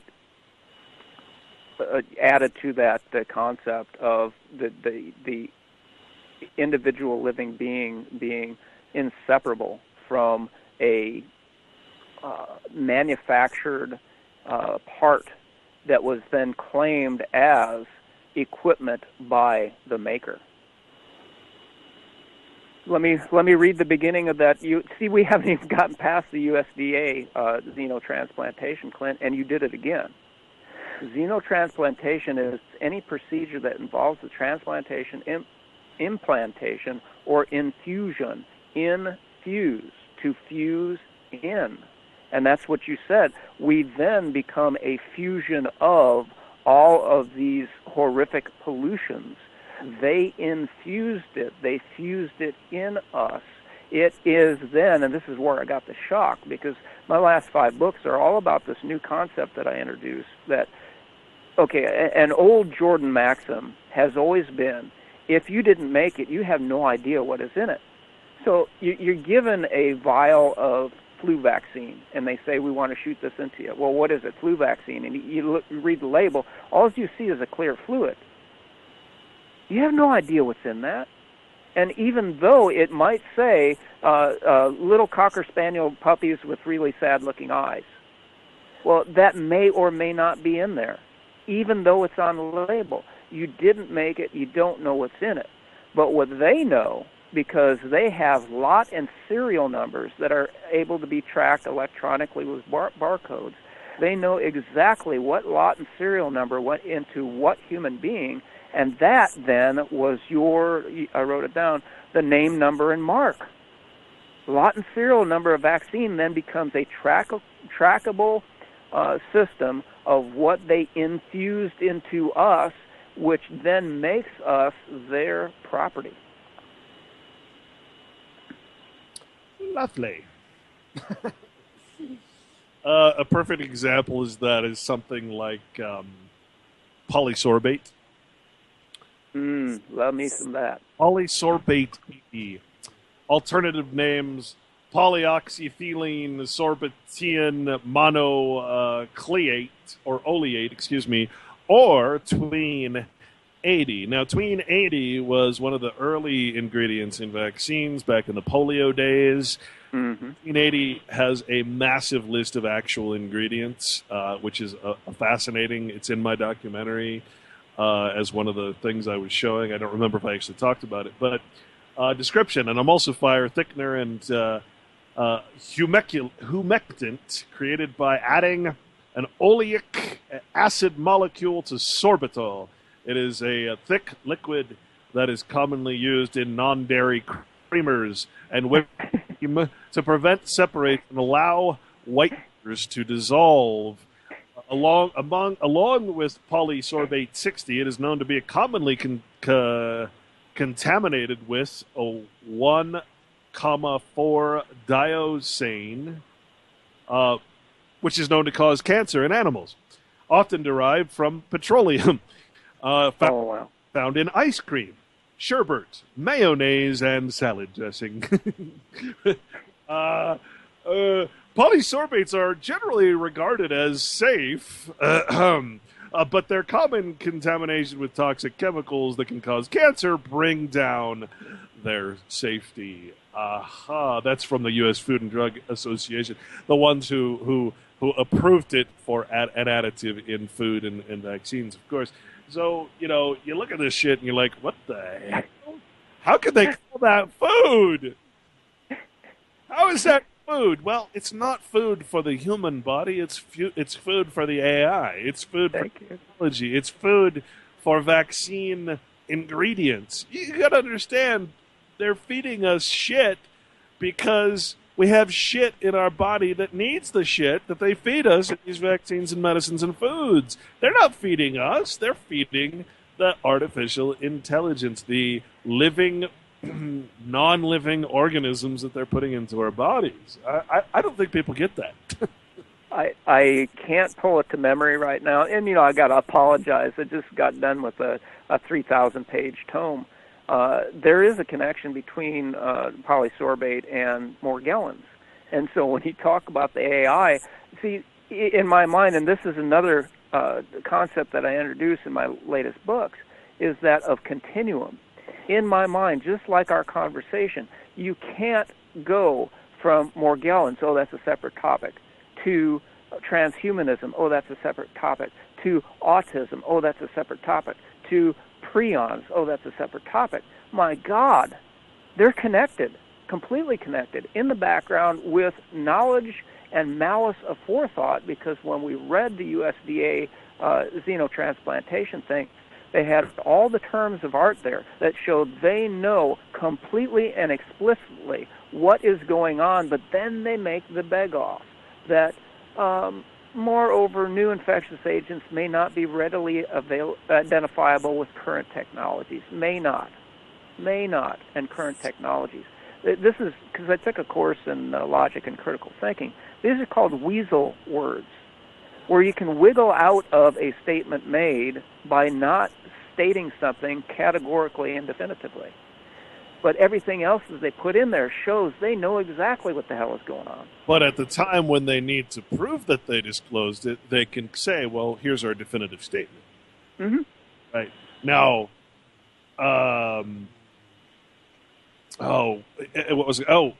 so what you're saying then is that the reason that they cause and literally force doctors to choose a specialty is to keep them dumbed down so that they only focus on their specialty, never realizing the continuum of disease. Oh, beautiful. Right there. Yeah. I work with a lot of people that have physical ailments, and we discuss their condition, and we always involve their physicians, if they have them, in any decisions that the person makes to try to improve their health. And quite often they'll bring a question to a doctor, and a doctor will say, well, I can't answer questions about your thyroid. You're going to have to go to your endocrinologist. And I'm thinking, because I studied on my own, I have no degrees, I make no claims, studied on my own nutrition and health for well over 30 years. It's like, what the fuck do you mean you can't answer a question about thyroid? The thyroid bone is connected to the brain bone, is connected to the gut bone. You know, it's unconscionable to me for somebody not to sit there with somebody in need and answer a direct question to improve their health instantaneously with no thought of remuneration, because they're already paying for the damn doctor visit, and then referring them off to a specialist. And quite often these specialists, like an endocrinologist or a gastroenterologist, will say, I don't know the answer to that question, or I don't know what's wrong with you. I don't know? That's unacceptable. Well, unless it's literally saying, I don't know, I'm going to give you to someone else. I'm going to put you to someone that actually knows, but... that never happens. Correct, yeah. Does know, and second of all, who's allowed to know? Not your doctor. Well, and see, this is that entree point. This is where I understood the meaning of the Mason's word. If you had, this is the legend, if you had the Mason's word, which intimated that it was a single word that once you knew it would open up the mysteries of the universe, I reinterpreted that to be any word. If you, and this is like pulling a thread on a tapestry. If you pull that single thread, my God, the whole thing starts to fall apart. And, well, if you gave that power to a doctor, and the doctor had integrity, they'd know what we know. You can't not know it. That's always been my point. I don't give anybody any quarter on saying, oh, well, we didn't know. You have the ability to know, and you chose not to investigate. That's scary. Because, you know, who's Pat Jordan and who's Clint Richardson? Hey. And I'm just a farm boy from the damn grain ghetto.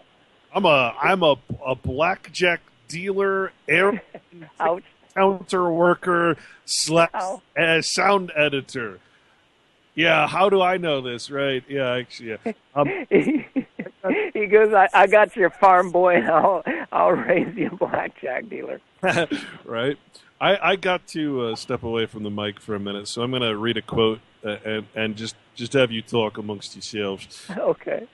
This is a quote from a guy named Jonathan Sarfati, PhD. It was a New England Journal of Medicine promotes anti-theism is basically the name of the title of the article he wrote. And he said something that really caught me. This has so much meaning behind it. And, of course, as with anything, it can be taken both, dualistically. But he said, eaten, like when you eat blood, eaten blood is digested into its components. So it ceases to actually be blood, and the body reuses the components for different things. So it breaks it apart as the digestional system is supposed to, and it picks out what it wants and discards the rest. Then he says transfused blood, which is what we're talking about. Transfused blood is not digested, but functions as blood, whole blood, with all its vital properties for life. Now, perhaps this can really explain the difference between eating beef and injecting beef serum or blood into the body, because really what this is telling you, and people will say, oh, that's so beautiful. Now, the Bible also, in Leviticus, these are wholly misunderstood concepts in the Bible, of course, especially Leviticus. For the life of the flesh is in the blood, right? There's no life without the blood. But what I want you to talk about, and I just got to step away for just 30 seconds, is this notion that, yeah, you can eat all the blood you want. People do it all the time. They go hunting, they freaking take a curly straw and drink the blood of which they kill. Okay, if that's your thing, go ahead. But the point is, it's being digested. It's being broken apart by the very systems that are designed to protect you. But if you inject blood into you, the blood remains whole, and it acts, actually. So if you have pig blood or cow blood or insect blood or guinea pig in you, which would technically, come along with any proteins or whatever, then it's going to act according to its imprint of life. it's programmed to cause pigs to live, not humans. It's not the same. It's similar. It's very similar, but it's not the same. And when your body sees it, of course, it reacts to it as a foreign thing, even though it's similar to your own. But it's not the same. And that's a very important maxim, is that similarity is not sameness. It never is, it never can be, it never will be. Right? So I want you to talk about that, because what we're talking about is a life force that is not your own being put into and contaminating your blood. Blood is sacred. Blood has always been considered the most sacred of things. And in law and in medicine, the whole concept is to corrupt the blood. In law, it's called attainder, corruption of blood, so that you have no actual legitimate heirs in the bloodline. In medicine, it's done through what we're talking about, through vaccination. So talk amongst yourselves. Alrighty. First thing that comes to mind is the ancient Chinese principle that qi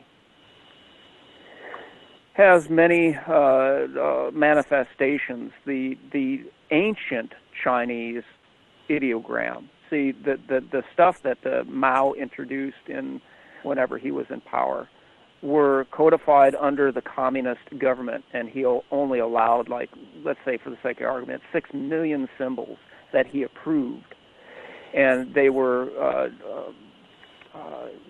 modified from the ancient ideograms. So the ancient ideogram for qi, life force, energy, was a symbol that intimated the steam that rises off of rice that's been cooked. And that could be translated to, and I can actually, I can relate to this. If I was living in ancient times and I didn't have my high school biology book, if I didn't know about physics, I would be every day in awe of the fact that on a cold day, you can go out and see your breath. And so the steam coming off the bowl of rice representing qi was the equivalent of seeing your breath on a cold day, because let's face it, you can watch the limbs of a tree or grass move in the wind. You can feel the wind, but other than getting dust in your eye, you've never seen the wind.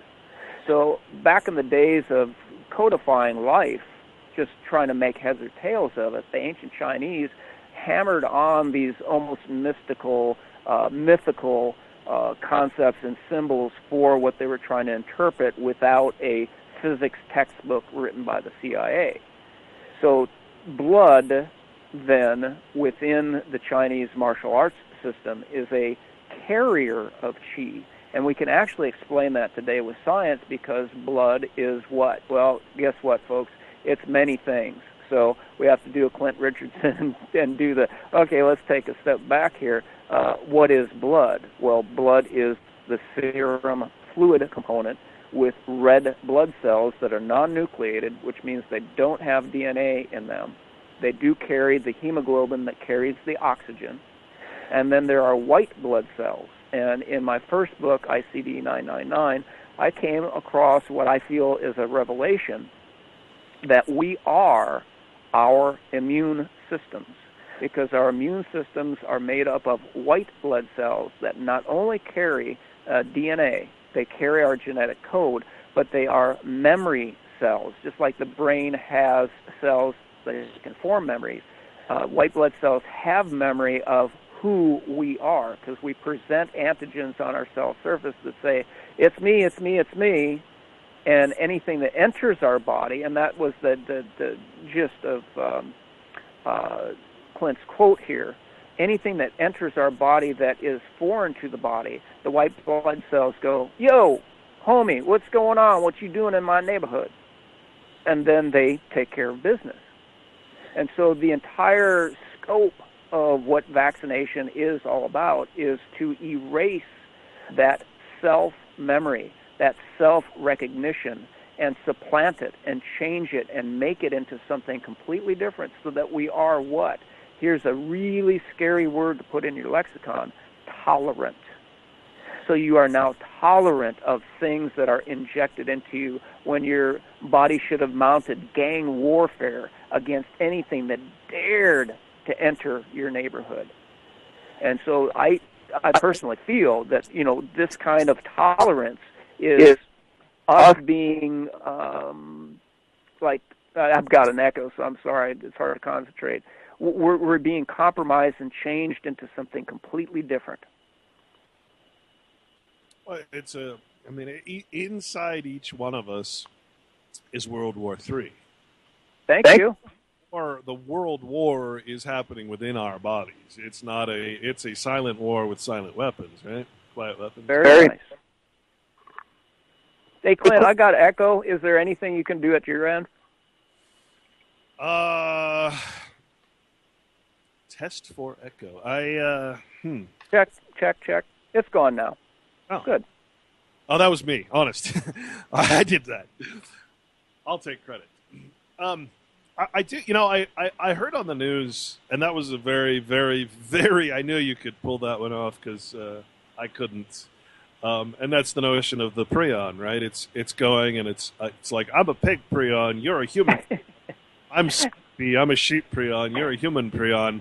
I'm gonna attach to you, fool you into accepting me, and then I'm gonna misfold you. I'm going to evolve you into something that you are not. Isn't that really what's happening? That is a Clint Richardson reinterpretation that nobody, to this point in time, and I crunch data all day, nobody's ever brought that concept to the fore. And it makes sense because we have within ourselves the ability to either refold or dissolve and recycle our own prions. And if that is not able to be accomplished, then that means that these mutants either came as xenotransplantations, or the mutation that created them was so foreign to the human being, and you got to ask now, how the hell outside of vaccines does that happen, that our normal body processes no longer work. So you always have to look for, well, who caused this disruption? Because it's not normal to the body. It's not evolutionary. It's not a survival trait, acquired over millions of years. It's death, man. It's a freaking 30 to 50-year death sentence. Oh, so what? I got a few more quotes to read, if you don't mind, just to make sure that we understand, that they understand what's happening, and that they are not publicly telling us. They're disclosing it, but they're not doing it in any way that can make us. Well, they're not doing what we're doing, essentially, right? Correct. So this is from Erling Norby. It's a book called "Listen to the Music: The Life of Hillary Kaprowski." I'm sure you're familiar with that name. Perspectives in Biology and Medicine, Volume 44, number 2, Spring 2001. It's just a quote from one of the guys that worked back in the, I believe it was the Worcester Institute, right before Roe versus Wade happened, where abortion was legalized. So we didn't have to. It was illegal to import a fetus material from aborted fetal babies because that was the law. Roe versus Wade was to change that law, and it's just interesting to note that Miss Roe actually never had an abortion. They tricked her into being the name of the Roe versus Wade. She's actually a very, very prominent Christian activist against abortion. She never had an abortion. They just used her name, and she's got some. If you look up she used a false name. Her real name is Norma McCorvey, and you can look up quotes by Norma McCorvey. You can check her out. You really should, because she's highly, highly against abortion, and she has come out and said they fooled her into. She never even was part of the court. She just went in there to testify, and that was it. So the lawyers basically tricked her into doing that whole thing. And the purpose of that, again, was, they're having to basically illegally, but with license, import aborted fetal tissue or do their work in Sweden at the Worcester Institute. Here's the quote. "One of my duties as a young student in the laboratory in Stockholm was to dissect human fetuses from legal abortions and send organs to the Worcester Institute. Such material was the source of many important studies of cell lines of the Institute, such as Leonard Hayflick's study of WI-38. Now, WI-38, this quote is back from the 50s or 60s or something. WI38 was one of the listed components in Merck's aborted fetal tissue ingredient in its vaccine. That's how long they keep these cell lines alive. All right? So you're talking about something that's cloned, and who knows what that's doing. This is from L. Hayflick and P.S. Moorhead, the Serial Cultivation of Human Diploid Cell Strains, Experimental Cell Research, 1961.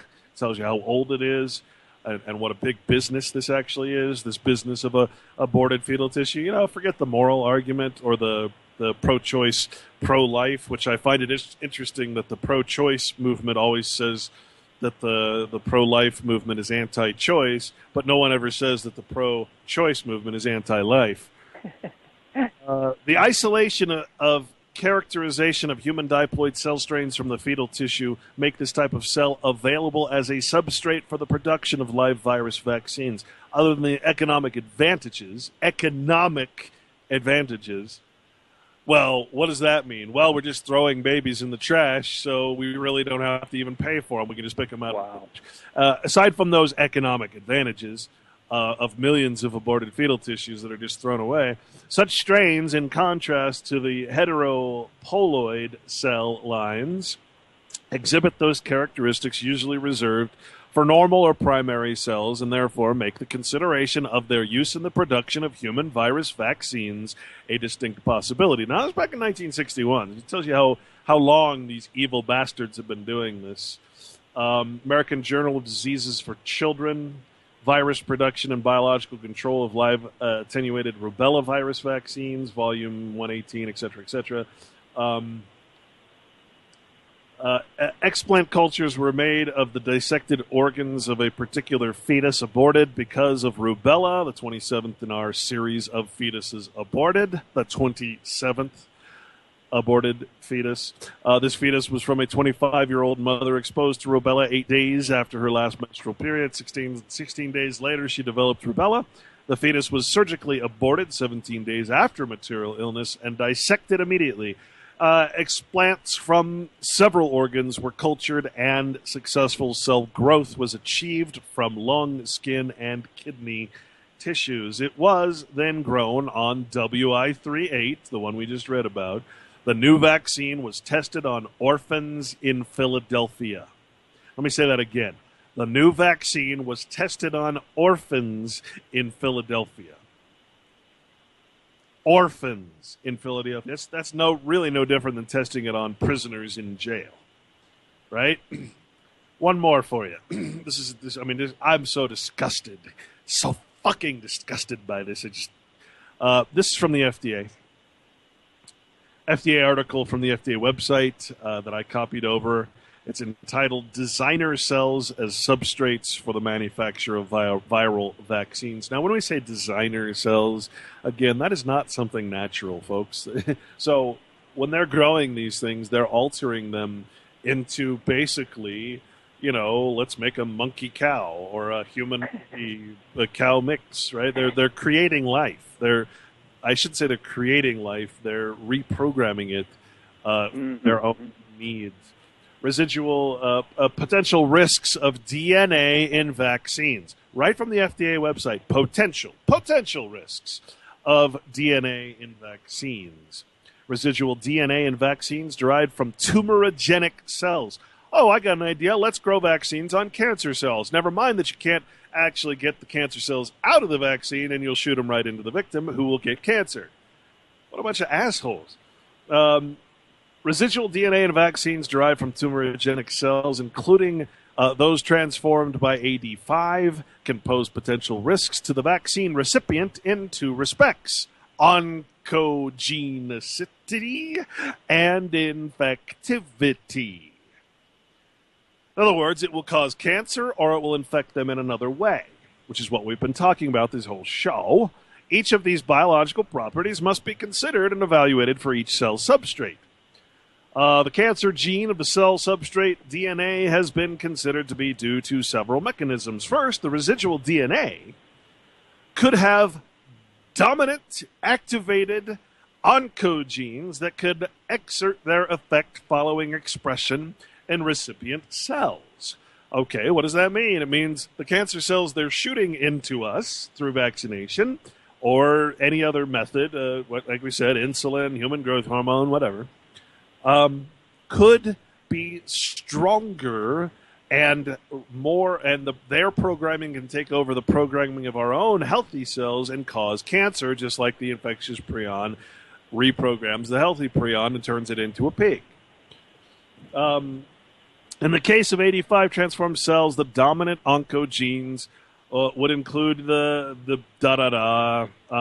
Second, the incoming DNA could integrate into the host genome in certain genes, such as the P53 gene, which is very popular at this point, or the retinoblastoma susceptibility, RB gene, termed tumor suppressor genes. Oh, I got an idea. Let's do something that'll infect our tumor suppressor genes. In other words, the very thing that causes not to express cancerous growth in cells. Oh, that's brilliant. Termed as tumor suppressor genes, which are involved in cell cycle control, among other cellular processes. Loss of function of tumor suppressor genes has been associated with certain human tumors. All right, then it goes on to say this mechanism for tumor development was initially described in chickens for leukemia formation by avian leukocytosis viruses. Talks about so many things in this article you'd be shocked. Potential infectivity is the other thing. If the genome of the DNA virus or the other provirus of the retrovirus is present in the cell substrate used for vaccine manufacture, then the residual DNA has the potential, upon inoculation into the vaccine recipient to produce infectious virus from this DNA and thus establish a productive infection. A productive infection. What did they say above? What is a protective or a productive infection? Oh, that's right. The cells of human babies aborted were for economic reasons. So what the hell do they mean as a productive infection? Well, maybe it's because we'll have to buy their medicines to fight the infection. Wow. Yeah. The assessment of the risk of DNA, both the cancer risk and the infection risk, needs to be considered in both terms of the amount of residual DNA inoculated and the concentration of the oncogene or infectious genome present in the DNA. One last little tidbit in considering potential risks associated with the use of these so-called designer cell substrates, i.e. neoplastic cells derived from normal human cells transformed by defined viral or cellular oncogenes, or by immortalizing cellular genes, which I believe is what you call hell. Thank you, Patrick. Immortalizing our life is something that these transhumanists seek and that will be hell for us, e.g. telomerase, etc. It says, a defined risks approach to the this is a quote, a defined risks approach to the regulatory assessment of the use of neoplastic cells as substrates for viral vaccine manufacture, in evolving scientific and regulatory perspectives and cell substrates for vaccine development. The use of immortalized neoplastic human cells as substrates to develop recombinant viral vectors as vaccines also raises theoretical concerns. Oh, hear that, Patrick? It's theoretical. Theoretical concerns with regard to potential contamination with TSE/BSE, which is human transmissible form of mad cow disease. Those agents are possibly contaminated. So what it's telling you right there, Patrick, is since TSE and BSE are prion diseases, they're telling you right here, right from the FDA, that these vaccines are contaminated with prions that will cause TSE, which is transmissible spongiform encephalopathy, the holes in the brains the prions cause.